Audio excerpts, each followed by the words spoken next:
কাল শুরু হচ্ছে বছরের দ্বিতীয় গ্র্যান্ড স্ল্যাম ফ্রেঞ্চ ওপেন। নারী ও পুরুষ এককে শিরোপা ধরে রাখার মিশন কার্লোস আলকারাজ ইগা স্ফিয়ন্তেকের। 2 দশক পর ক্লে কোর্টের রাজা রাফায়েল নাদালকে ছাড়া হচ্ছে এবারের আসর, যিনি 14 শিরোপা জিতেছেন রোলাং গারোয়। আর সর্বাধিক 25 গ্র্যান্ড স্ল্যামের মিশন নোভাক জকোভিচের।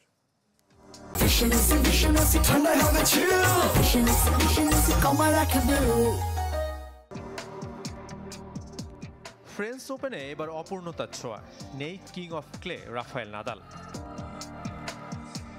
সর্বাধিক 14 শিরোপা জয়ী স্প্যানিশ তারকা অবসর নেয় 20 বছর পর তাকে ছাড়া ফ্রেঞ্চ ওপেন। নাদালের অনুপস্থিতিতে আধিপত্য দৌড়ে আছেন বর্তমান চ্যাম্পিয়ন কার্লোস আলকারাজ, তরুণ ইয়ানিক সিনার ও অভিজ্ঞ নোভাক জকোভিচ, যার চোখ 25তম গ্র্যান্ড স্ল্যাম জয়। গেল বৃহস্পতিবার 39-এ পা দিয়েছেন জকো, তবুও যেন ক্লে কোর্টে চিরতরুণ সার্বিয়ান তারকা। শিরোপা ধরে রাখার মিশনে রোলাং গারোর পরিসংখ্যান আলকারাজকে আশা দেখাচ্ছে। এবছর 16 ম্যাচে 15 জয় স্প্যানিয়ার্ডের। সেখানে শীর্ষ বাছাই ইয়ানিক সিনার 3 মাসের ডোপিং নিষেধাজ্ঞা থেকে ফিরেছেন সম্প্রতি, যদিও ফিরে ইতালিয়ান ওপেনের ফাইনালে মুখোমুখি হয়েছিলেন আলকারাজের।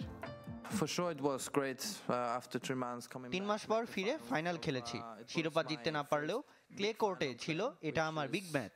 কিছু জিনিস চোখে পড়েছে যেখানে আরো উন্নতি করতে হবে। প্যারিসে ফিরতে পেরে ভালো লাগছে।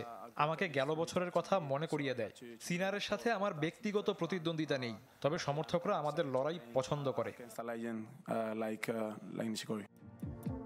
নারী এককে শিরোপা ধরে রাখার চ্যালেঞ্জ ইগা স্ফিয়ন্তেকের। রোলাং গারোয় টানা 4র্থ শিরোপা জয়ের সুযোগ পোলিশ তারকার। তবে গেল 12 মাসে খেলা হয়নি কোনো ফাইনাল, সঙ্গে কাটিয়েছেন 1 মাসের নিষেধাজ্ঞা। আইনা সাবালেঙ্কা, কোকো গফ ও অস্ট্রেলিয়ান ওপেন জয়ী ম্যাডিসন কিসরাও শিরোপার দাবিদার। 124তম আসরের পর্দা নামবে 8 জুন। শাফাত মিদুল, চ্যানেল 24।